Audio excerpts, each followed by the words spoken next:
அஸ்ஸலாமு அலைக்கும். Welcome to Rabia's YouTube channel. இந்த வீடியோவில் நம்ம என்ன பார்க்க போகிறோன்னா வெண்ணிலா ஸ்பாஞ்ச் கேக்கு தான். ஒரு 1/2 kgல எப்படி செய்யுதுன்னு பார்க்கலாம். வாங்க வீடியோக்குள்ளே போகலாம். ஃபஸ்ட்டு நான் 2 முட்டை எடுத்திருக்கேன். அதுக்கப்புறம் 1 ஸ்பூன் வெண்ணிலா எசன்ஸு. இது நல்லா பீட் பண்ணிக்கலாம். இது ரெண்டுத்தையும் சேர்த்து நல்லா பீட் பண்ணிக்கலாம். இந்த எல்லோ கலர் மாதிரி கொஞ்சம் லைட் ஒயிட்டுக்கு வரணும் இந்த எக்கு. அது வரைக்கும் நல்லா நம்ம பீட் பண்ணி எடுத்துக்கலாம். இந்த கலர் மட்டும் கொஞ்சம் சேஞ்ச் ஆகணும். அப்போ தான் அது கரெக்டான ஸ்டேஜில் வருதுன்னு அர்த்தம். நம்ம ஹேண்ட் பீட்லாலும் பண்ணிக்கலாம், இந்த மாதிரி மிஷின் எக் பீட்டராலையும் பண்ணிக்கலாம். இந்த மிஷின் எக் பீட்டரால் நம்ம பண்ணோன்னா ஒரு 5 மினிட்ஸ்க்குள்ளே நம்ம சீக்கிரமாக நம்ம ஈஸியாக நம்ம பீட் பண்ணிக்கலாம். இந்த கலருக்கு தாங்க வரணும். நம்ம இப்படி எடுத்து பார்த்தா இந்த அழகாக கீழே அந்த லேயராக விழணும். இதுதான் கரெக்டான ஸ்டேஜ். இதை ஃபுல்லாக எக் பீட் பண்ணியாச்சு. நெக்ஸ்ட்டு பார்த்திங்கன்னா மெஷர்மெண்ட் அளவில் 1/2 அந்த அளவுக்கு நம்ம ஆயில் எடுத்துக்கலாம். இது ஆயில் கட்டாயம் சேர்க்கணும். அப்போ தான் நல்ல சாஃப்டாகவும் இருக்கும். இந்த ஆயில் இந்த எக்கோடு நம்ம சேர்த்ததுக்கப்புறம் ரொம்ப நேரம் நம்ம பீட் பண்ணக்கூடாது. ஒரு 2 மினிட்ஸ் 3 மினிட்ஸ் மட்டும் லைட்டாக பீட் பண்ணால் போதும். ஓவர் பீட் பண்ணக்கூடாது.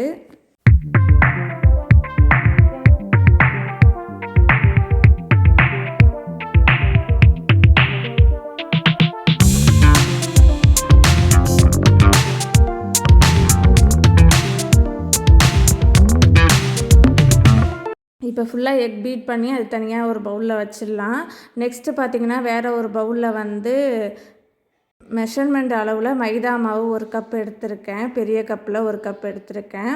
நெக்ஸ்ட்டு பார்த்திங்கன்னா இது கூட பேக்கிங் சோடா ஒரு ஸ்பூனு, அதுக்கப்புறம் பேக்கிங் பவுடர் 1 ஸ்பூன் சேர்த்துக்கலாம். சேர்த்து இது நல்லா சலிச்சுக்கலாம். இந்த சலிக்கிற டைப் 3 தடவை நம்ம நல்லா சலிக்கணும். அப்போ தான் மைதா மாவு, பேக்கிங் சோடா, பேக்கிங் பவுடர் எல்லா இடத்துலையும் மிக்ஸ் ஆகி நம்மளுக்கு கரெக்டான இந்த ஸ்பாஞ்ச் கேக் ரெடி ஆகும்.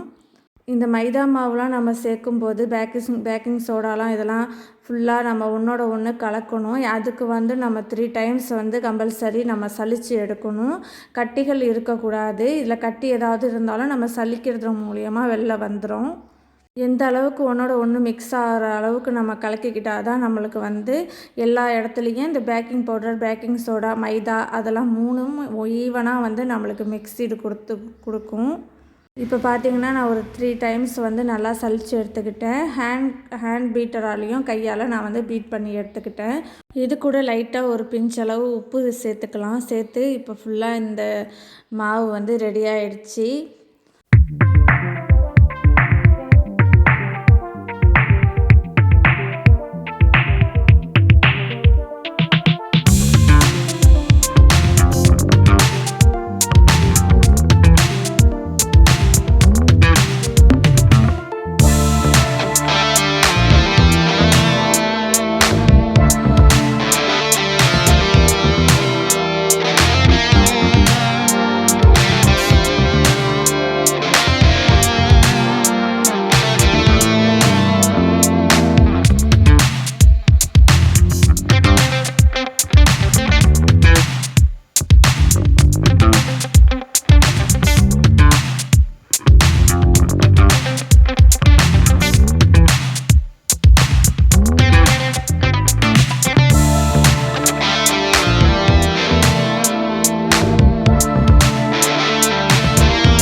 இப்போ பார்த்திங்கன்னா நான் ஃபுல்லாக வந்து மாவு வந்து ரெடி பண்ணிட்டேன், கேக்குக்கான மாவு. இப்போ அதை வந்து ஒரு ட்ரேலையும் நான் வந்து ஃபில் பண்ணிட்டேன். ஃபில் பண்ணி இந்த மாதிரி ஒரு குச்சி வச்சு நம்ம வந்து ஈவனாக வந்து மிக்ஸ் கொடுத்துக்கலாம். இது கட்டாயம் பண்ணணும். அப்போ தான் அந்த பபிள்ஸ், ஏர் பபிள்ஸ்லாம் வெளில வரணும். நெக்ஸ்ட்டு பார்த்திங்கன்னா இந்த ஓவன் வந்து ஒரு 10 மினிட்ஸ் வந்து ஹீட் ஆகணும். ஹீட் ஆகணுன்னு தான் நம்ம வந்து இந்த மாவையும் நம்ம உள்ளார வைக்கணும், கேக்குக்குள்ள மாவை. நான் ஒரு 10 மினிட்ஸ் வந்து நல்லா ஹீட் பண்ணிட்டேன். ஹீட் பண்ணதுக்கப்புறமா தான் நான் உள்ளார வந்து இந்த கேக் மாவை உள்ளார வைக்கிறேன். இப்போ ஒரு 1/2 அன் ஹவர் வந்து குக் பண்ணுற அளவுக்கு நான் வந்து டைம் செட் பண்ணிக்கிட்டேன். 180 டிகிரி 1/2 அன் ஹவர் குக் பண்ணுற அளவுக்கு நான் டைம் செட் பண்ணிக்கிட்டேன். இப்போ பார்த்திங்கன்னா கரெக்டாக இந்த 1/2 அன் ஹவர்லேயே எனக்கு குக் ஆகி வந்துருச்சு.